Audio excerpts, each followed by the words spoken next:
буындардың қисаюы созылмалы буын ауруынан хабар береді. Үлкендердің көпшілігі аяғын баса алмайтынын, түнде аяқ-қолы сырқырап ұйықтай алмайтынын, күндіз тізесі бастыртпай ауыратынын жиі айтады. Тіпті белі көтертпей таяққа сүйеніп жүретіндер бар. Соңғы кезде бұндай сырқат түрі жасы 30-дан асқан азаматтардың арасында да белең ала бастады. Себебі неде? Аурудың емі қандай? Буын ауруын медициналық терминде артрит деп атайды. Артрит бір немесе бірнеше буындардың ауруы. Сондықтан бір буын ауырса моноартрит, бірнеше буын ауырса полиартрит деп атайды. Артриттің адам ағзасында пайда болуының әртүрлі себептері бар.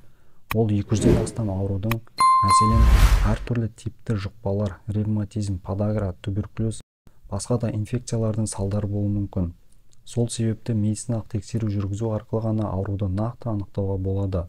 Буын ауруының белгілері. Буындардың қозғалысы қиындайды. Дене қызуы жоғарылаған уақытта буындағы ауру қоза бастайды. Буындардың ісінуі және қызаруы.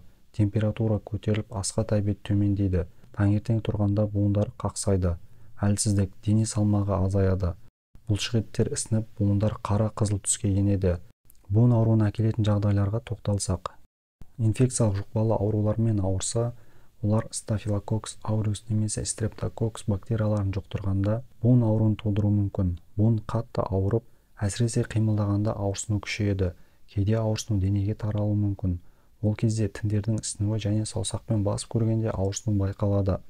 Және дененің жалпы интоксикациялық синдромы қызба болуы мүмкін. Тұмау, сүзек, баспа, туберкулез, сифилис, синусит, пиелонефрит, вирусты гепатит және басқа да аурулармен ауырғаннан соң буындарда ауырсынулар пайда болуы мүмкін.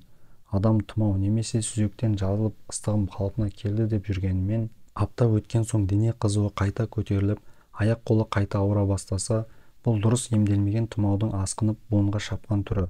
Мұны дәрігерлер ревматизм ұстамасы дейді. Алайда буын ауруы басылғанымен, ревматизмнен кейін жүрекке ақау түсуі мүмкін.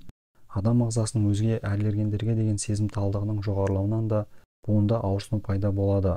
Жануарлардың жүні, қылы, шөптердің тозаңдары, тағам мен дәрілік заттардың кей түрлері, тағы басқа ағзаға еніп кетсе, адамда оған қарсы антидене пайда болады.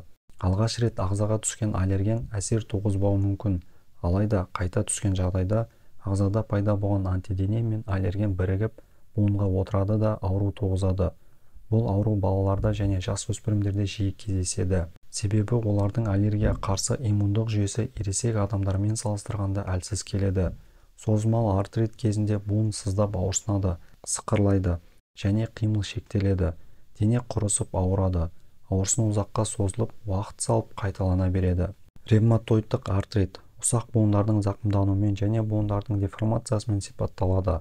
Бұл артриттің бір жаман тұсы оның зақымдамайтын буыны қалмайды.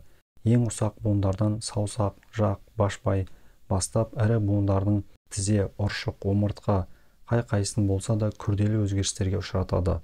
Сонымен қатар олардың қызметінің бұзылуына алып келеді. Ұзақ уақытқа созылған аурудың буындары қисайып, жуандап өзгеріске ұшырайды, немесе кейбір буындар ұясынан шығып, кейбірі тартылып қалады. Мұның соңы мүгедектікке алып келеді.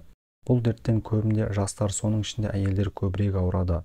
Бұл буын қауіптілігі сондай адамның бүкіл денесі ауырады. Тамыр атаулының бәрі түгелдей қабынып кетеді. Мамандар аурудың дамуына тұқым қуалаушылықтың әсері бар екенін дәлелдеп отыр. Буын ауруынан сақтану үшін не істеу керек? Ол үшін бірінші спортпен шұғылдану керек.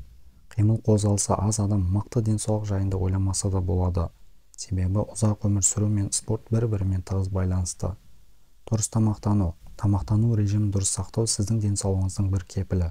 Соның ішінде сүттен, көкөністен дайындалған тағамдардың пайдасы орасан зор. Ал ет пен ұннан пісірілген және тәтті тағамдарды аса көп тұтыну жақсылыққа алып бармайды. Сонымен қатар ішімдікке салыну буын ауруына оңай шалдықтырады. Артық салмақтан арылу, семіздік көптеген дертке шалдықтырады.